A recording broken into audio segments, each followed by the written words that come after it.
ओम सहना भवतु सहनौ भुनक्तु सह वीर्यं करवावहै तेजस्विनावधीतमस्तु मा विद्विषावहै। ओम शांति शांति शांति। ओम वसुदेवसुतं देवं कंसचानूरमर्दनं देवकी परमानन्दं कृष्णं वन्दे जगद्गुरुं समस्तजनकल्याणे निरतं करुणामयं नमामि चिन्मयं देवं सद्गुरुं ब्रह्मविद्वरम् सद्गुरुं ब्रह्मविद्वरम्।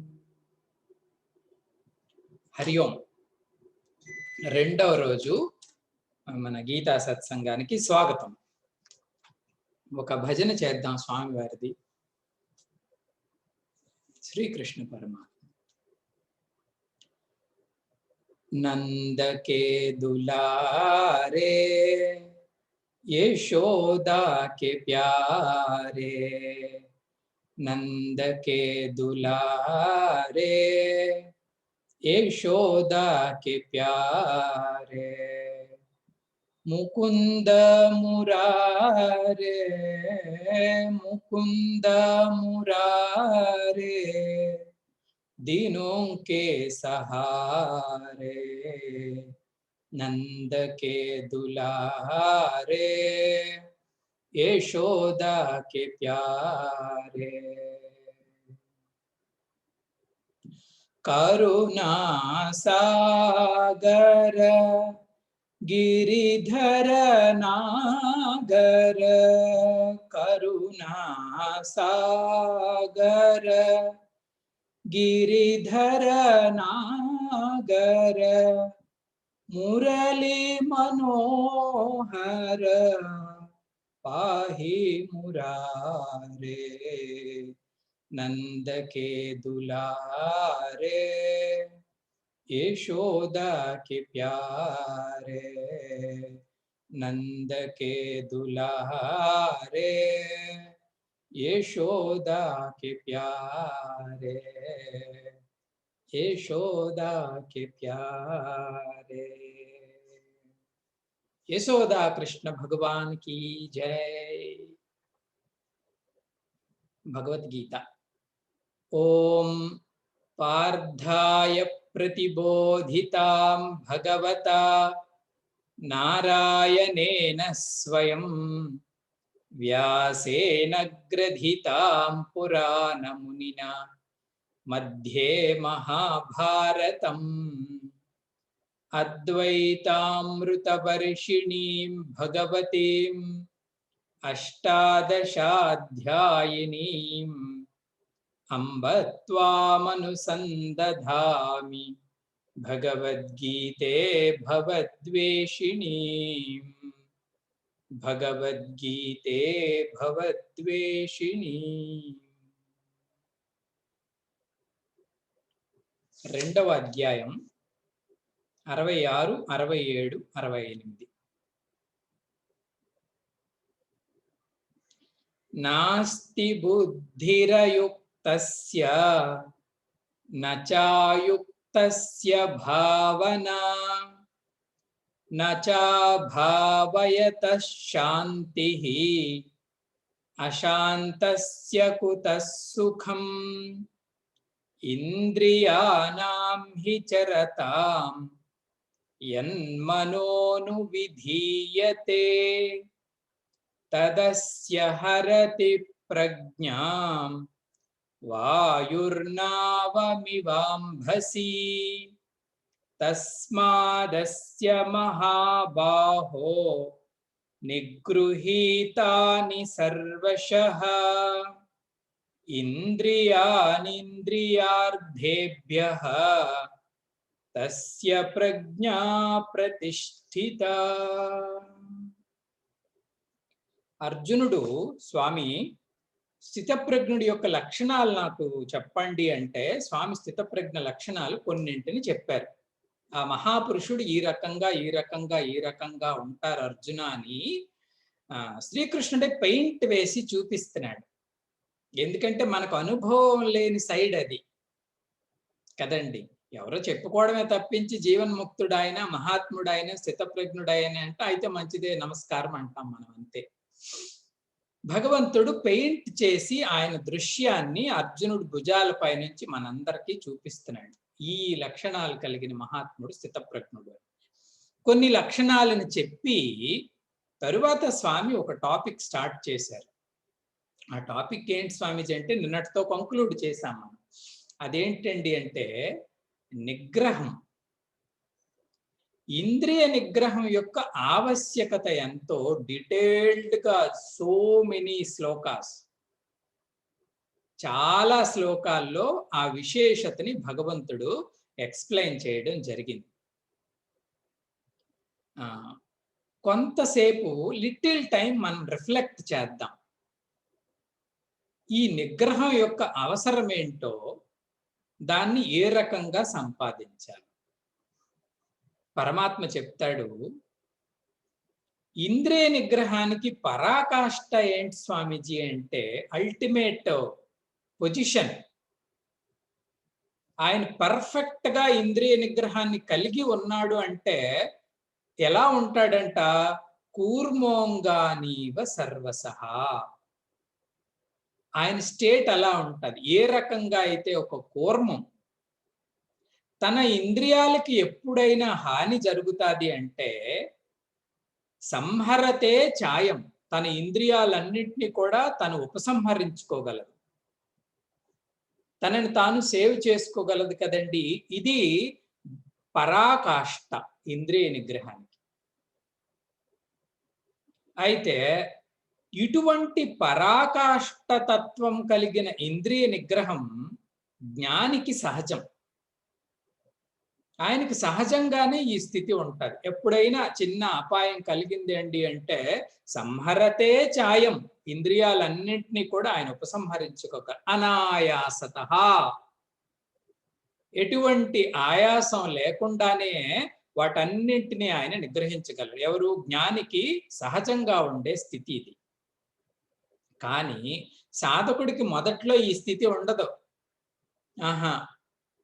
మరి ఈయనకి ఎలా లభిస్తుంది స్వామీజీ ఆ స్థితి? ప్రయత్నతః. పదే పదే ప్రయత్నం చేస్తూ ఇంద్రియాలపైన ఆ ఎక్సర్సైజ్ చేస్తూ ఉంటే ఆ ఉపసంహారం అనేది వస్తుంది మనకి. ఉపసంహారం అంటే ఎప్పుడు వెనక్కి వచ్చాయంటే అప్పుడు ఇంద్రియం రాగలిగే స్థితి ప్రయత్నం ద్వారా వస్తుంది. అదే ఆయనకు అనుకోండి, ఆయన దగ్గర నుంచి పారిపోతాయి అవి. భగవద్గీతలో ఇంకొక శ్లోకంలో చెప్తాడు స్వామి, జ్ఞానిని చూస్తేనే ఇంద్రియ భోగాలు పారిపోతాయి, ఈయన మనం ఎంటర్టైన్ చేయలేము ఈయన్ని అనేసి. మనం ప్రయత్నం చేస్తే మనల్ని మనం ఉపసంహరించుకోగలం. ఇది ఒక పాయింట్ నిగ్రహానికి సంబంధించి. మరొక పాయింట్ పెద్దవాళ్ళు చెప్తారు, సాధక దశలో మార్గంలో మనం ఉన్నప్పుడు అనేక ఇంద్రియ భోగాలు ఉన్నప్పుడు మనం భోగించకపోవచ్చు. అంటే కర్మ రూపంలో ఇంద్రియ భోగం జరగకపోయినా స్పృహ రూపంలో వాటిని ఎంటర్టైన్ చేస్తామట. స్పృహ అంటే మనస్సులో అన్ని ఇంద్రియాలతోనూ ఆడుతాము. సాధకుడు కాబట్టి బయట వాటితో ఎంటర్టైన్ కాకపోవచ్చు. కర్మ రూపంలో నిగ్రహాన్ని కలిగి ఉన్నప్పటికీ స్పృహ రూపంలో నిగ్రహాన్ని కలిగి ఉండకపోవచ్చు. ఇది కూడా మనకు జరిగింది. అక్కడికి వెళ్ళాం కానీ వెళ్ళాలని మనస్సు ఉబలాట పడుతూ ఉంటుంది కదండి. దీనిని స్పృహ అంటారు పెద్దవాళ్ళు. ఈ స్పృహ ఇంద్రియ భోగాల పైన ఎందుకు కలిగింది స్వామి అంటే పెద్దవాళ్ళు ఏం చెప్తారో తెలుసా అండి? ఇప్పటికీ కూడా మన అంతఃకరణలో ఆ భోగాల పైన శోభన బుద్ధి ఉందంట. శోభన బుద్ధి అంటే అవన్నీ ఎంతో అపురూపమైనవండి, అవి అన్నీ ఎంతో విలువైనవండి, ఎంత బాగుంటాయో ఆ శోభన బుద్ధి మాత్రం ఇంక లోపట ఉంది. శోభన బుద్ధే కాదండి, సుఖబుద్ధి కూడా ఉందట. సాధకుడికి ఇంక ఇవన్నీ ఉన్నాయి. సుఖబుద్ధి అంటే ఏంటి? వాటిని భోగిస్తే నాకు సుఖం వస్తుంది, సుఖం వస్తాది. ఈ శోభన బుద్ధి సుఖబుద్ధి ఉండబట్టి లోపట స్పృహ రూపంలో ఇంద్రియ లాలస ఉంది, కర్మ రూపంలో లేకపోయినప్పటికీ. వీడు కొంత మెచ్యూర్డ్ సీకర్, కొంత అభివృద్ధి చెందిన సాధకుడు. మరి స్వామి ఈ సమస్యకు పరిష్కారం ఏంటి? పెద్దవాళ్ళు భగవద్గీతలోనే చెప్పాడు స్వామి. ఏంటండి దీనికి పరిష్కారం అండి అంటే, రసోప్యస్య పరం దృష్ట్వా నివర్తతే. ఈ ఇంద్రియ భోగాలపైన రసబుద్ధి లోపట ఉన్నప్పటికీ, రసబుద్ధి అంటే టేస్ట్ ఉంది లోపట, ఈ రసబుద్ధి కూడా పోవాలండి అంటే ఒకటి పరిష్కారం అంట. ఏంటి స్వామిది? పరం దృష్ట్వా నివర్తతే. ఆ పరావస్తువుని గురించి లోపట చింతిస్తూ చింతిస్తూ ఉంటే ఆ రసబుద్ధి కూడా పోతుంది. చూడండి, కంప్లీట్ అయిపోయింది జర్నీ. ఇంద్రియ భోగము వదిలేశాడు, ఇంద్రియ రసం కూడా లోపట ఇంకిపోయి డ్రై అయిపోయింది. ఎవరు చేశారు స్వామీజీ అలా డ్రై చేశారు? పరం దృష్టి. ఆ పరావస్తువుని పదే పదే అంతఃకరణలో మనం ధ్యానిస్తూ విచారిస్తూ ఉంటే పరం దృష్ట్యా రసోప్యస్య నివర్తతే, రసబుద్ధి కూడా పోతుంది అర్జున. ఇది రెండవ పాయింట్. కాబట్టి ఆధ్యాత్మిక సాధనలో ఈ రెండు ఉండాలండి. కేవలం నేను ఇంద్రియాలను నిగ్రహిస్తున్నాను గొప్ప సాధకుడిని అంటే కావు. మరి నిగ్రహము ఉండాలి, సంయమనము ఉండాలి. సంయమనంతో పాటుగా ప్యారలాల్గా పరమాత్మ యొక్క చింతనము ఉండాలి. ఈ రెండు కలిస్తేనే సాధన అనే బండి జాగ్రత్తగా సాఫీగా వెళ్తుందన్నమాట. సంయమము, చింతనము ఈ రెండు ఉన్నప్పుడు ఆ లోపట ఉన్న రసబుద్ధి పోయింది, బయట వాటిలో వ్యవహారం కూడా మనకి పోతుంది. కాబట్టి అర్జున ఇంద్రియ సంయమనం కలిగి తీరాలి అని భగవంతుడి యొక్క బోధ. స్వామి సంయమనాన్ని ఉపేక్ష చేస్తే నేను పాటించను, ఇంద్రియ నిగ్రహాన్ని నేను అనుసరించను స్వామి, ఉపేక్ష చేస్తున్నాను, నెగ్లెక్ట్ చేస్తున్నాను. ఉపేక్ష చేస్తే నష్టమేంటి స్వామి అంటే భగవంతుడు ఏం చెప్పాడు? హరతి ప్రసభం మనః. ఈయన మనస్సు ఈయన చేతిలోంచి దాటిపోతుంది. ఇంద్రియాలను కానీ మనం నిగ్రహం చేయకుండా ఉపేక్ష చేసేసామనుకోండి, దాని వలన వచ్చిన నష్టం ఏంటి స్వామిజండి అంటే హరతి ప్రసభం మనః. మనస్సు మన చేతి నుంచి జారిపే. ఆయన ఏమంటారో తెలుసా అండి? అమనస్కుడు అంటారు. అమనస్కుడు అంటే ఎవరి మనస్సు అయితే వాళ్ళ హ్యాండ్ లో లేదో, mind is not in his hand, ఇటువంటి వారిని అమనస్కుడు అంటారు. ఉపనిషత్తు దెబ్బలాడింది వీడిని, అమనస్కుడిని. ఏమని దెబ్బలాడింది స్వామీజీ? అమనస్కః సదా శుచిః.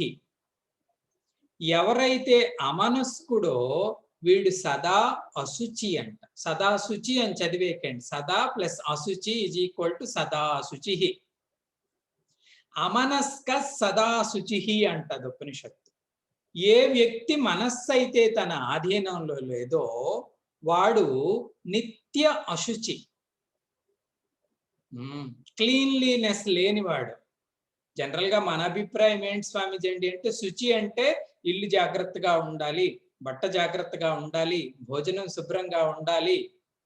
కానీ స్వామి అంటున్నాడు, ఉపనిషత్తు అంది, అశుచి ఎవరండి అంటే ఎవరి మనస్సు వాళ్ళ దగ్గర ఉండదు. ఈ అమనస్కుడే అశుచి. ఈ అశుచి ఏం చేస్తాడంట? సర్వ వ్యవహారాలని అపవిత్రం చేసుకుంటాడట. ఇది ఒక చైను. ఇంద్రియ సంయమనాన్ని ఉపేక్ష చేస్తే అమనస్కుడు అవుతాడు. అమనస్కుడు అశుచి. ఈ అశుచి చేసే పని ఏంటి స్వామిజీ అంటే సర్వ వ్యవహారాలని అపవిత్రం చేస్తాడు. అపవిత్రం అంటే ఏంటో తెలుసా అండి? సర్వ వ్యవహారాలని దోష పరిపుష్టంగా చేస్తాడు. ఆయన ఏ వ్యవహారం చేసినా డిఫెక్టే అందులో. అపవిత్రము అంటే ఇది. వ్యవహారాలని దోషమయంగా చేస్తాడు. దీని అంతటికీ కారణం ఏంటండి అంటే ఇంద్రియ సంయమనాన్ని ఉపేక్ష చేయటం వలన. కాబట్టి ఉపేక్ష మంచిది కాదు, ప్రయత్నం మంచిది. నేను కంట్రోల్ చెయ్యను అనే కన్నా కంట్రోల్ చేయటానికి ప్రయత్నం చేస్తాను అనేది సాధన. నిరంతర ప్రయత్నం ఉండాలి అంటారు పెద్దలు. ఇది ఉపేక్ష చేయటం వలన వచ్చిన నష్టం. మరొక మాట చెప్తున్నారు పెద్దలు, స్వామి మీరు చెప్పారు ఇంద్రియాలను సంయమనం చెయ్యండి, ఇంద్రియాలను సంయమనం చెయ్యండి అని. దీని సాధన ఎలా ఉంటుంది స్వామి? ఇది మనందరికీ అవసరమైన పాయింట్. ఈ ఇంద్రియ నిగ్రహం సాధనా రూపంలో ఎక్కడ చెయ్యాలి అంటే దీనికి ఒక ఏమంటారు, ఒక క్యాప్సుల్ బోధ ఏంటో తెలుసా అండి? మన వ్యవహారం అంతా కూడా మర్యాదక సిద్ధిపూర్వకంగా చేయటమే ఇంద్రియ నిగ్రహం. ఎంత సింపుల్. మనం చేస్తున్న వ్యవహారం అంతా, ఉదయం నుంచి రాత్రి వరకు చేస్తున్న వ్యవహారం అంతా కూడా మర్యాద పూర్వకంగా చెయ్యాలి. అలా కానీ చేయగలుగుతున్నారు ఎవరైనా అంటే ఆయనకి నిగ్రహం బాగా ఉన్నట్టు లెక్క. ప్రతి వ్యవహారము మర్యాద పూర్వకంగా ఉండాలి. Simple capsule. ఇప్పుడు అర్థమైపోయింది మనకి. అందరితోనూ నడుచుకునేటప్పుడు అందరితోనూ మనం మర్యాదగా మెలగాలి. మర్యాదగా మెలుగుతున్నాము మన బిహేవియర్లో అంటే మన ఇంద్రియ నిగ్రహం కలిగినట్టు లెక్క.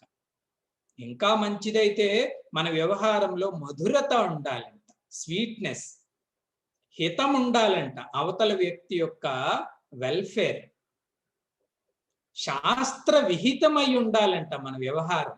ఏదో స్వామీజీ నా బుర్రలో పుట్టింది నేను చేసేసానని కాకుండా శాస్త్రం ఏ రకంగా చెప్పిందో ఆ రకంగా చేయాలంట వ్యవహారం.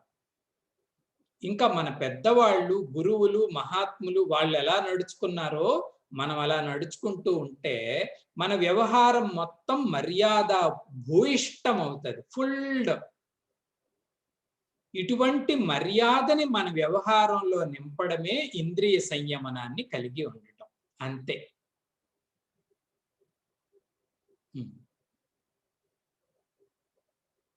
ఇంకొకటి ఉందండి. ఈ జీవితం అనే బండికి ఎప్పుడూ కూడా విజ్ఞానం సారథిగా ఉండాలంట. ఇంద్రియాలు సారథిగా ఉన్నాయండి అంటే ఫెయిల్యూర్ క్యాండిడేట్ అయిపోతాం. విజ్ఞానం సారథిగా ఉంటే సక్సెస్ఫుల్ అవుతాం. పెద్దవాళ్ళు ఏమంటారో తెలుసా అండి? అభ్యాసము, సాధన ఇవన్నీ సెకండరీ. స్వామీజీ నేను జపం 1000 చేస్తాను స్వామీజీ, ప్రతిరోజు అభ్యాసం చేస్తున్నాను స్వామీజీ, ధ్యాన సత్సంగాది ఇవన్నీ సెకండరీ. కానీ ఆధ్యాత్మిక సాధనలో విన్నర్ ఎవరో తెలుసా అండి? బుద్ధికి ప్రథమ ప్రాధాన్యత ఇచ్చిన వాడు విన్నర్. బుద్ధి చెప్పినట్టు మనస్సు, మనస్సు చెప్పినట్టు ఇంద్రియాలు వింటున్నాయండి అంటే ఆయన పర్ఫెక్ట్ డిసిప్లిన్డ్ పర్సన్. బుద్ధి సారథి అంటే ఏంటి? ఏ ఉత్కృష్టమైన విలువలని, జ్ఞానాన్ని ఇక్కడ నింపామో అది వర్క్లో కనిపించాలి. బుద్ధి సారథి అంటే మహోత్కృష్టమైన ఫార్ములా ఏంటి స్వామీజీ? బుద్ధిలో ఉన్న ఉన్నతమైన వృత్తి ఏంటి స్వామీజీ? సర్వం జగత్ ఇదం బ్రహ్మమయం. ఇది ఒక వృత్తి. మన ప్రతి వ్యవహారంలో ఆ చక్షువును గాని సంపాదించామనుకోండి, కనిపిస్తున్న ప్రతిదీ సారాంశతయా ఆ దివ్య పదార్థమే. ఇంకా ఎక్కడండి వాళ్ళకి రాగద్వేషాలు, ఇష్టాయిష్టాలు ఇవన్నీ కనిపిస్తాయి. అంతఃకరణ పరమ పావనం, సత్వ సిద్ధి కలుగుతుంది. బుద్ధి శారది అయితే. మరి ఇంద్రియాలు ఏం చేసే స్వామీజీ? ముక్కలు ముక్కలు చేసేసే ప్రపంచాన్ని. 5 రకాలుగా అవి ఉండటమే కాకుండా ఒక్కొక్క రకంలో ఎన్ని శబ్దాలు, ఎన్ని స్పర్శలు, ఎన్ని రూపాలు, ఎన్ని రసాలు, ఎన్ని గంధాలు, ఎన్ని లేబులు, అనేకత్వం ఇంద్రియం చూపిస్తుంది, బుద్ధి ఏకత్వాన్ని చూపిస్తుంది. బుద్ధి సారథ్యము అంటే అది ఆధ్యాత్మిక సాధకుడికి. ఈయన శ్రేష్ఠుడు. ఆయనకి ఆ వృత్తికి సహకరించటానికి స్వామీజీ నేను అభ్యాసం చేస్తున్నాను, సాధన చేస్తున్నాను, ఇవన్నీ ఆ వృత్తికి సహాయం చెయ్యాలి. వ్యవహారంలో బెస్ట్ థాట్ అది. ఆయన సంయమి. సంయమి అంటే మహాత్ముడు, మహాపురుషుడు. కాబట్టి అర్జున, బుద్ధిని సారథిగా పెట్టుకుంటే ఇవన్నీ లొంగిపోతాయి. ఇంట్లో యజమాని బాగా ఉంటే పని వాళ్ళు శుభ్రంగా పనిచేస్తారు. యజమానే పని వాళ్ళు చెప్పినట్టు వింటే ఇంకా కాపురం ఎలా జరుగుతుంది? కాబట్టి యజమాని లాగానే ఉండాలి, మిగతా వాళ్ళు సేవకులు సేవకులుగానే ఉండాలి. ఇంద్రియాలు పొజిషనే సేవ. ఇవి బాసులు అయిపోతున్నాయి వాటి యొక్క వక్ర బుద్ధి వలన. ఈ జ్ఞానం లేకపోవటం, ఇంకా విజ్ఞానాన్ని సారథిగా పెట్టుకోవాలి. నిగ్రహం అంటే చూడండి ఎంత డీటెయిల్డ్ గా చెప్పారో మహాత్ములు. ఇంకా చెప్తున్నారండి, చాలా చాలా ముఖ్యమైన విషయం. మనల్ని డ్యామేజ్ చేస్తున్నవి, అంటే మన యొక్క పర్సనాలిటీని ఎక్కువగా డ్యామేజ్ చేస్తున్నవి, మన జీవితాన్ని ఎక్కువగా భ్రష్టుపరుస్తున్నవి 6 అంశాలు. వీటి వల్లనే మనం భ్రష్టులమైపోతున్నాం, చెడిపోతున్నాం. ఏంటి స్వామీజీ 6 అంశాలండి అంటే? కామ, క్రోధ, లోభ, మోహ, మద, మాత్సర్యాలు. వీటిని అరి అంటే శత్రువులతో సమానం. అరిషడ్వర్గము అంటారు కదండి. ఈ షడ్వర్గము ఎవరయ్యా అంటే శత్రు.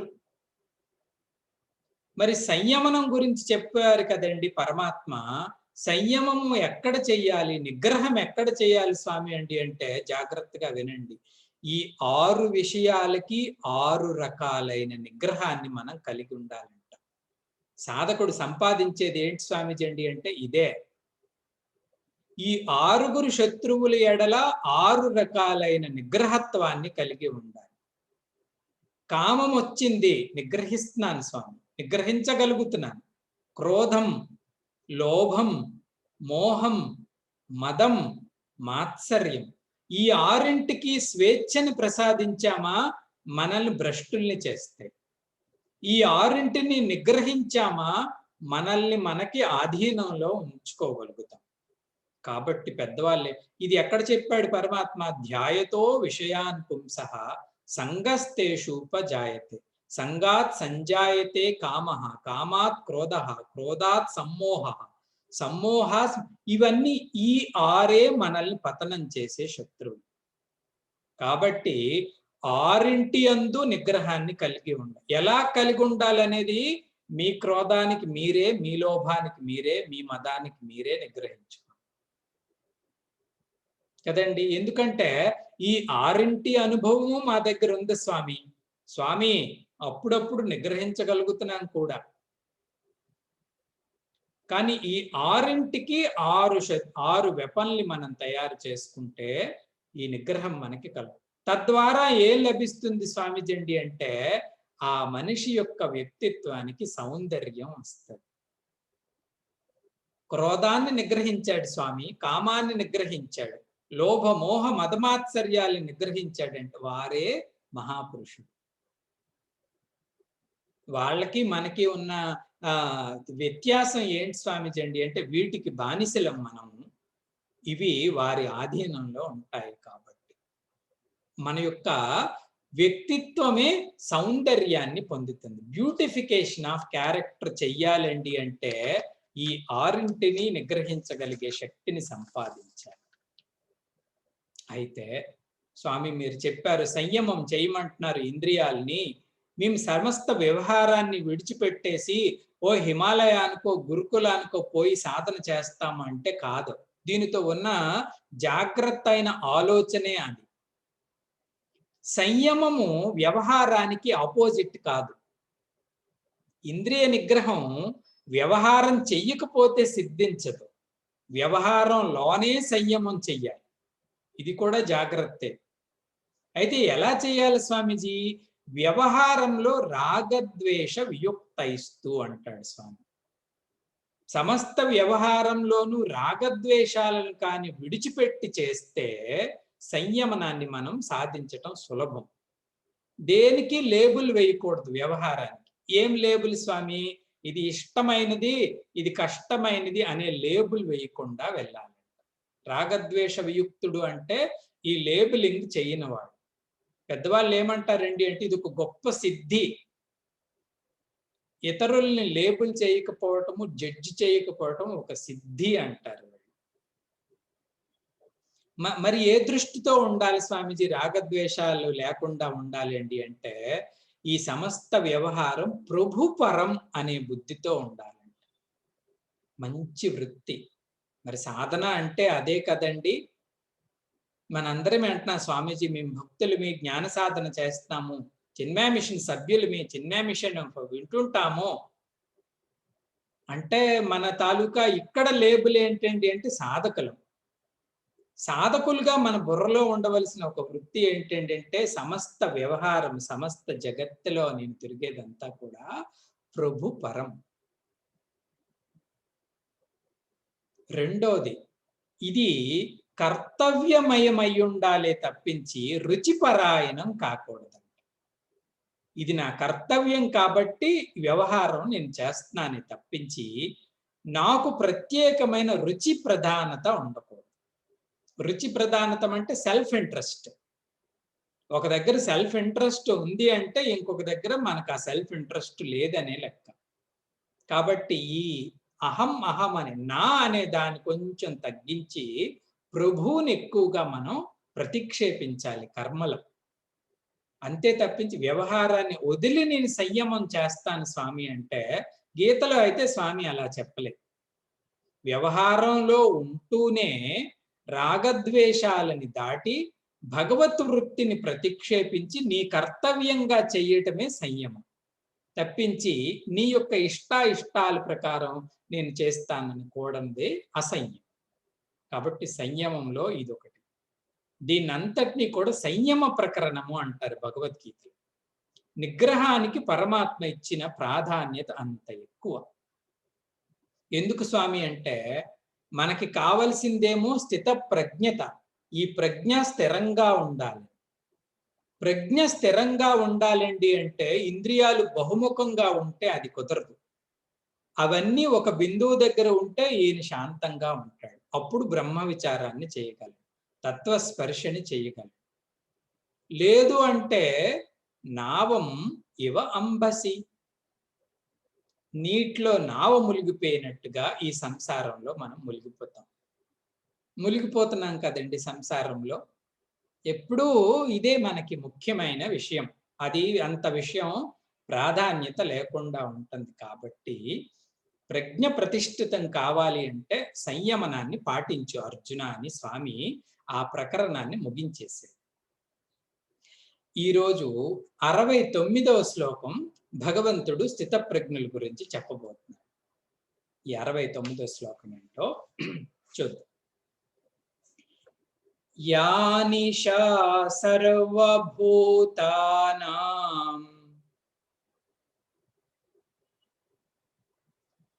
తస్యాం జాగరతి సంయమీ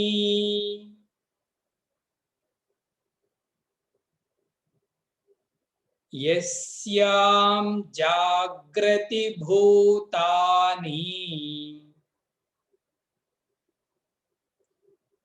సా నిశా పశ్యతో మునేః. టుగెదర్.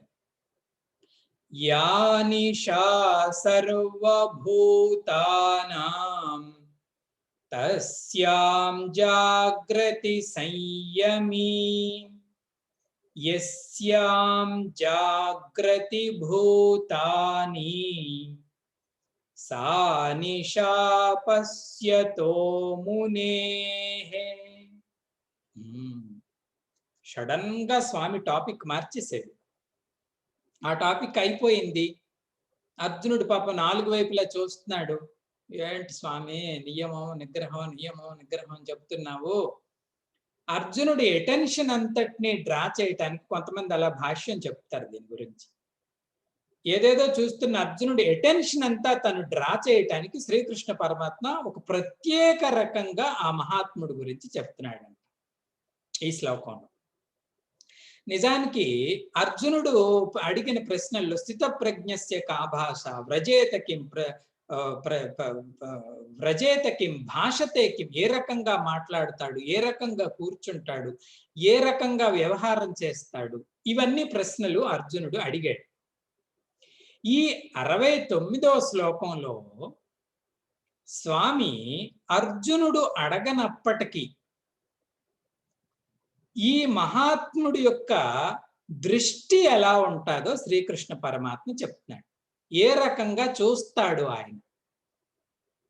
ఇందులో పెద్ద సమస్య ఏముంది స్వామిజీ? అందరిలాగా ఆయన కళ్ళతోనే చూస్తాడుగా. ఆహా, జ్ఞాని ఏ రకమైన దృష్టిని కలిగి ఉంటాడో ఆ జ్ఞాని యొక్క చూపుని ఈ 69వ శ్లోకం విశ్లేషించి చెప్తుందన్నమాట. జ్ఞాని యొక్క దృష్టి ఇందులో చెప్పబడింది. ఏం చెప్తున్నాడు శ్రీకృష్ణ పరమాత్మ చూడండి. సర్వభూతానాం యా నిశా, మొదటి లైన్. సర్వభూతానాం అంటే సమస్త భూతాలు, మనందరం సమస్త భూతాలు. యా నిశ, వాళ్ళందరికీ నిశ అంటే రాత్రి. యా అంటే ఏదైతే రాత్రో. ఒక్క మాటలో చెప్పాలండి అంటే సర్వభూతాలకి ఏదైతే రాత్రో తస్యాం, అదే పాయింట్. సర్వభూతాలకి ఏదైతే రాత్రో తస్యాం, అదే పాయింట్ జాగర్తి సంయమి. ఈ సంయమీ పురుషుడికి జాగరూకతగా ఉండే విషయం. సర్వభూతాలకి ఏదైతే రాత్రి విషయమో ఈ సంయమీ పురుషుడికి అది జాగర్తి, మెలకువగా ఉండే విషయం. మరొక అలంకారం చేస్తారు పెద్దలు. ఇక్కడ జాగర్తి అనే పదాన్ని వాడాడు చూడండి శ్రీకృష్ణ పరమాత్మ. జాగర్తి అంటే సంస్కృతంలో సింగులర్ మ్యాన్ గురించి చెప్పేది. హీ అవేకండ్, ఆయన మెలకువగా ఉన్నాడు అని, సింగులర్. కానీ సర్వభూతాలకి విషయం వచ్చేసరికి సర్వభూతానాం అన్నాడు, బహువచనం. అంటే పెద్దలు కొంచెం అందంగా దీన్ని ఎలా చెప్తారండి అంటే అనేకమైనటువంటి సమస్త జనులలో కశ్చిత్ జాగర్తి, ఏ ఒక్క పురుషుడో ఇక్కడ మెలకువగా ఉంటాడు. అంటే దీని గురించి చెప్పాలంటే కశ్చిత్, దుర్లభమైన వాడు ఈ మహాత్ముడు, స్థితప్రజ్ఞుడు. సరే, ఏదైనప్పటికీ మనందరమీ పడుకున్న స్థానంలో ఆయన మెలకువగా ఉంటాడు. యా నిశా సర్వభూతానాం సా జాగర్తి, తస్యాం జాగర్తి, ఆయనకి అది జాగ్రత్తగా మెలకువగా ఉండే పాయింట్. రెండో లైన్లో స్వామి ఏం చెప్పాడు? యస్యాం జాగ్రతి భూతాని. భూతాని అంటే సమస్త జీవులు. యస్యాం జాగ్రతి, ఏ విషయంలో అత్యంత ఎలర్ట్ గా ఉంటారో, మెలకువగా ఉంటారో, సా నిశ, అది ఆయనకి రాత్రితో సమానం. సా నిశా పశ్యతో మునేహే, ముని దానిని రాత్రిగా చూస్తాడు. ఇది జ్ఞాని యొక్క దృష్టి. ప్రారంభంలో ఏం చెప్పానండి? జ్ఞాని యొక్క దృష్టి గురించి శ్రీకృష్ణ పరమాత్మ చెప్తున్నాడు అన్నాం కదా. పశ్యతః అంటే చూడటం.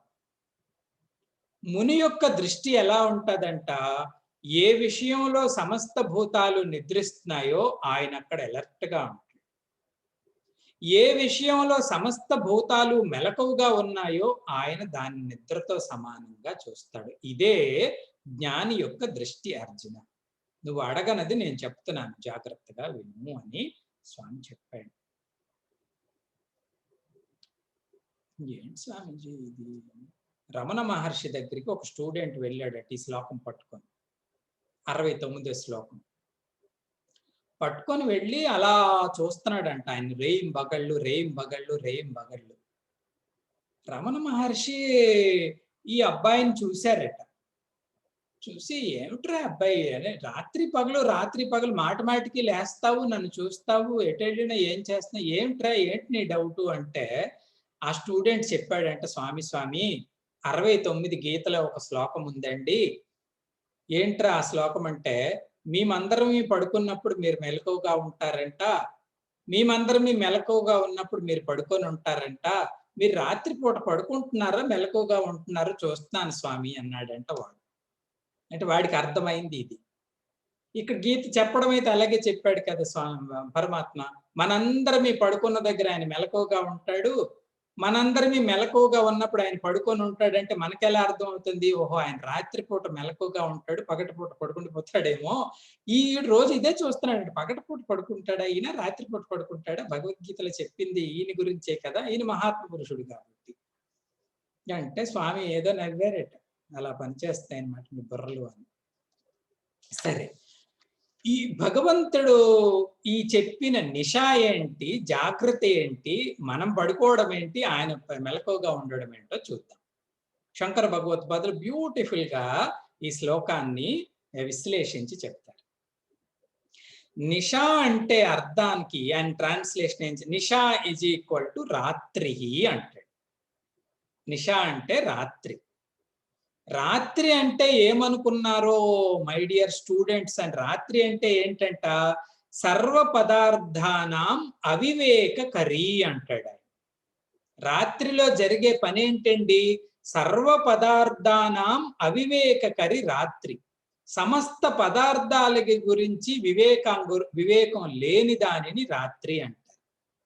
ఇది మనకు తెలిసిందే. రాత్రి అని దేనిని అనొచ్చండి అంటే, ఆ పదార్థాలకు సంబంధించిన వివేకం మనకు ఉండదు. ఏ కారణం వల్ల ఉండదండి? తమస్వభావత్వాత్. ఎందుకంటే రాత్రి చీకటి అనే స్వభావాన్ని కలిగి ఉంటాది కాబట్టి, తమస్వభావాన్ని కలిగి ఉంటాది కాబట్టి పదార్థాలకి సంబంధించి వివేకం మనకి ఉండదు. ఇదైతే మనకి అనుభవమే. రాత్రి చీకటి స్వరూపాన్ని కలిగి ఉంటాది కాబట్టి ఆ పదార్థాలకు సంబంధించి వివేకం ఉండవు. స్తంభం ఏమిటో తెలియదు, చెంబు ఏమిటో తెలియదు. ఏమిరా చెంబు తన్నేసావు అంటే కనిపించట్లేదండి అంటాడు. ఏమిరా కనిపించలేదంటే చీకటి కదండి అంటాడు. కదండి, శంకర భగవత్పాదులు చెప్పింది అదే. రాత్రి సర్వ పదార్థానాం అవివేకకరి. కిం కారణంతయా? తమస్వభావత్వాత్, చీకటి అనే స్వభావాన్ని కలిగి ఉంటాది కాబట్టి. దీనికి కొంచెం మహాత్ములు విశ్లేషణ చేస్తూ జాగ్రత్తగా వినండి. రాత్రి ఏ పదార్థాన్ని నష్టపరచదట, కానీ ఆ పదార్థానికి సంబంధించిన గ్రహణం లేకుండా చేస్తుంది. చీకటి అయింది కదా అని పదార్థాలు మాయమైపో, పదార్థ నష్టం జరగదు రాత్రిపూట. మరేం జరుగుతుంది స్వామీజీ? ఆ పదార్థంకి సంబంధించి గ్రహణం నష్టమైపోతుంది. కారణం తమస్వభావత్వా. రాత్రి అనేది చీకటి స్వభావాన్ని కలిగి ఉంది కాబట్టి.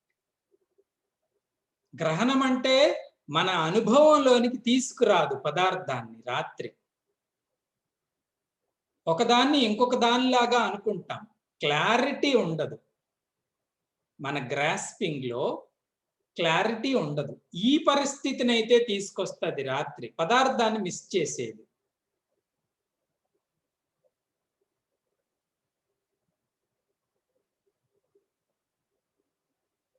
ఒక పదార్థాన్ని ఇంకొక పదార్థంగా అనుకుంటాం. పృథక్త మిస్ అయిపోతాం. పృథక్త అంటే అర్థం ఏంటి స్వామీజీ అండి అంటే, ఒక దానిని ఒక దానిగా సెపరేట్ చేసే ఈ పృథక్ జ్ఞానం ఉంటది కదండి, అది మనం మిస్ అవుతాం. ఇప్పుడు రండి, ఆధ్యాత్మిక విషయంలో రాత్రి ఏంటి స్వామీజీ అండి అంటే అవిద్య, అజ్ఞానం. ఈ అవిద్య అజ్ఞానం బ్రహ్మ వస్తువుని లేకుండా చేయలేదు. ఇప్పుడైనా సరే మనం బ్రహ్మ కాకుండా పోము, ఆత్మ కాకుండా పోము. ఎప్పుడూ బ్రహ్మ వస్తువే, దానిని లేకుండా అజ్ఞానం చేయదు. కానీ ఇదేం చేస్తుంది స్వామీజీ, దానిని మన గ్రహణంలో లేకుండా చేస్తుంది. రాత్రిలాగే మన గ్రాస్పింగ్ లో లేకుండా చేస్తుంది అవిద్య. అవునా కాదా అండి? అవును స్వామి, అదే వేదాంత సారం. ఇంకేంటి, సమస్తలు బ్రహ్మస్వరూపులే అయినప్పటికీ ఏమయ్యా మీ అనుభవంలో లేదు ఆ పరిస్థితి అంటే, ఈ రాత్రి కారణం, అవిద్య కారణం. ఇంకొక మాట చెప్పాను, రాత్రికున్న మరొక దోషం ఏంటండి అంటే, వస్తువుని వేరు చేసి చూడలేం. అలాగే ఈ అవిద్యలో కూడా దృక్కేంటి, దృశ్యమేంటి, దృగ్దృశ్య వివేకం మనకి ఉండదు. సమస్తానికి ద్రష్ట ఎవరు, దృశ్యమేంటి, బ్రహ్మ ఏంటి, జగత్తేంటి అన్నీ కల్పిస్తాం మనం. జగత్తులో సత్యమే లేదు, ఇది సత్యం అనుకుంటాం. బ్రహ్మ సత్యం, ఆయన్ని చూడం. ఈ వేరు చేసే విచక్షణని కూడా అజ్ఞానం కవర్ చేసేస్తుంది. రెండు నష్టాలు. మొదటిది ఏంటి స్వామీజీ అండి అంటే, వస్తువు ఉన్నప్పటికీ మన గ్రహణంలో లేకుండా చేసింది. రెండు, ఆ సత్య వస్తువుకి అసత్య వస్తువుకి వేరు చేసే నేర్పరితనాన్ని లేకుండా చేసింది. ఇది రాత్రి యొక్క స్వభావం. భగవత్పాదుడు రాత్రికి ఇచ్చిన నిర్వచనం ఇంత క్లియర్ గా ఉంది. సర్వభూతానాం యా నిశ, సమస్త భూతాలు కూడా ఈ నిశాని కలిగి ఉన్నారు, ఈ రాత్రిని. యా అంటే ఒక పదార్థము యందు. ఏ పదార్థం యందు ఈ నిశా, ఈ రాత్రి స్వభావాన్ని కలిగి ఉన్నారు స్వామి? సాక్షాత్ సచ్చిదానంద ప్రత్యేగాత్మ విషయే. సాక్షాత్తు అంటే నిత్యోపలబ్ధి, నిత్యము మనకు ఉపలబ్ధిలో ఉన్నటువంటి ఆ సత్ చిత్ ఆనంద ప్రత్యేగాత్మ. ప్రత్యేగాత్మ అంటే ఇన్నర్ మోస్ట్ సెల్ఫ్. సచ్చితానంద స్వరూపం కలిగిన ఆ ఇన్నర్ మోస్ట్ సెల్ఫ్ నిత్య ఉపలబ్ధి, నిత్యము ఉపలబ్ధిగా ఉన్న దాని యందు నిశ, ఈ అవిద్య అనేది మనకి అందుబాటులో లేకుండా చేస్తుంది. సర్వభూతాలు ఆ చీకట్లోనే ఉన్నారు. సర్వభూతానాం యా నిశ, ఆ పాయింట్ అందు దే స్లెప్ట్. మనమందరినీ అచేతస్సుని కలిగి ఉన్నాం అక్కడే ఉన్నప్పటికీ. మనందరమి నిద్రలో ఉన్నాం అందులోనే ఉన్నప్పటికీ. ఆ పాయింట్ యందు సర్వభూతాలు నిశ అంటే పడుకుండిపోయాయి. అక్కడే ఉందండి మళ్ళీ అది. పెద్దవాళ్ళు చెప్తారు, ఒక ట్రైన్ జర్నీ జరుగుతుందంట. ఆ ట్రైన్లో ఒక మహాత్ముడు అదే కూపీలో కూర్చున్నాడు. ఆయనతో పాటుగా ప్రయాణికులు అందరూ కూర్చున్నారు. ట్రైన్ ప్రయాణం అయిపోతుంది. మనమేమనుకుంటామంటే ఆయన కూడా మనలాంటి ప్యాసింజరే స్వామి అనుకున్నాం. జర్నీ అయిపోయి అప్పుడు అడిగాం, ఆ మహాత్ములు ఎవరు, ఆయన ఎవరు? అదేంటండి అలా అంటారు, మీతో ట్రావెల్ చేశారే ఆయనే చిన్మయానంద. ఆయనే చిన్మయానంద, మరి నా గ్రహణంలోనికి రాలేదే, నేను గ్రాస్ప్ చేయలేకపోయాను ఆయన్ని. కారణం నిశా. మన జ్ఞానం పడుకుండిపోయింది ఆ విషయం. ఆ పాయింట్లో సర్వభూతానాం నిశా, సమస్త భూతాలు నిద్రించాయి కదండి. కానీ సంయమి, సంయమి అంటే ఈ మహాత్ముడు తస్యాం, తస్యాం అంటే ఆ పాయింట్ అందు, ఆ స్పాట్ అందు. ఏ స్పాట్ స్వామీజీ? ప్రత్యేగాత్మ సచ్చిదానంద నిత్యోపలబ్ధ విషయే. ఆ విషయం యందు జాగర్తి. జాగర్తి అంటే ఎప్పుడు కూడా బోధని కలిగే ఉంటాడు. ఆ బోధ నుంచి ఆయన ఎప్పుడు మిస్ కాలే, ఆయన పడుకోలే. He never slept on that thought. He never missed that knowledge.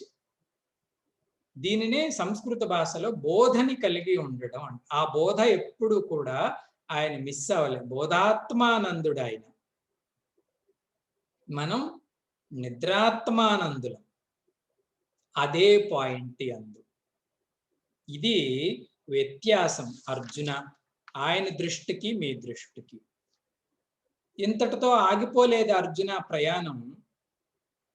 యస్యాం జాగృతి భూతాని.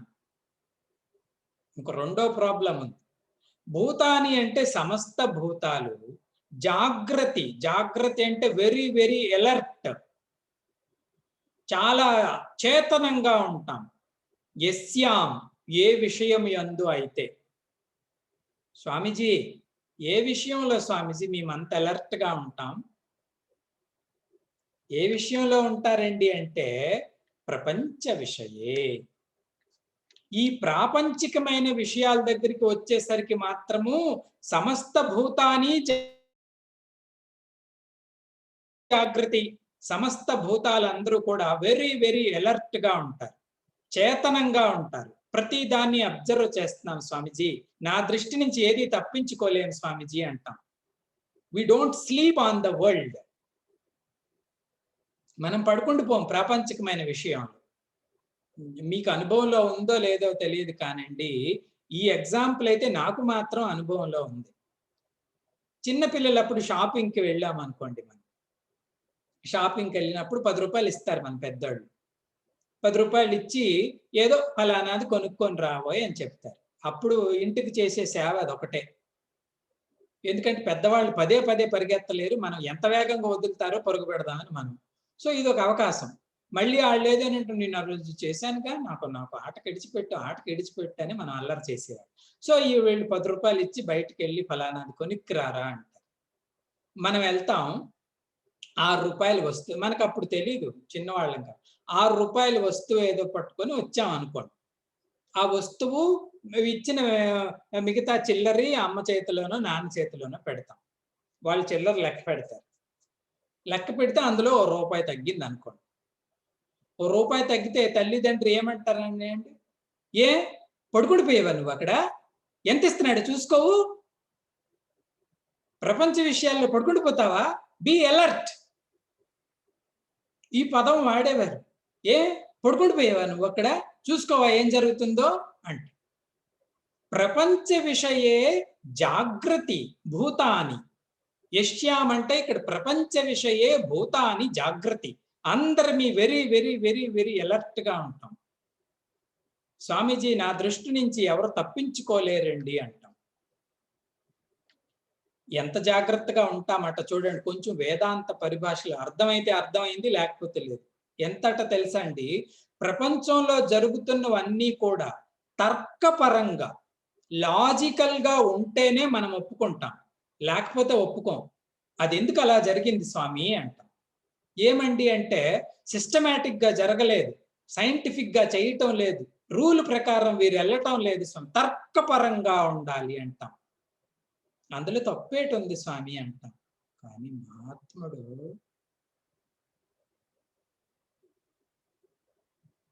నిద్రలో నీకేంట్రా పోలీసు రూళ్ళు అనుకుంటాడో ఏమిటో మరి. వాళ్ళు ఆ దృష్టితో చూడరు. మనము ప్రపంచం తర్కపరంగా పర్ఫెక్ట్ గా ఉండాలి. 2 మహత్వ బుద్ధి. ఏమంటున్నారు స్వామీజీ? ప్రపంచంలో ఎంత మహత్వం ఉందో. ఈ 2 మనం అత్యంత అలర్ట్ గా ప్రపంచ విషయంలో రక్షించుకుంటూ వస్తున్నటువంటి పాయింట్లు. ఎందుకు స్వామీజీ ప్రపంచం మనల్ని విడిచిపెట్టదు అంటాం మనం. ప్రపంచం మనల్ని ఎందుకు విడిచిపెట్టదండి అంటే ఇది అత్యంత పర్ఫెక్ట్ గా ఉన్నటువంటి సత్యం. మనకి చిన్న పిస్తర లాజిక్ గా లేకపోతే మనకి కోపం వస్తుంది. పర్ఫెక్ట్ గా ఉండాలి స్వామి అంటాం. ప్రపంచ విషయే జాగృతి భూతాని, ఇంత డీప్ మీనింగ్ ఉంది ఇందులో.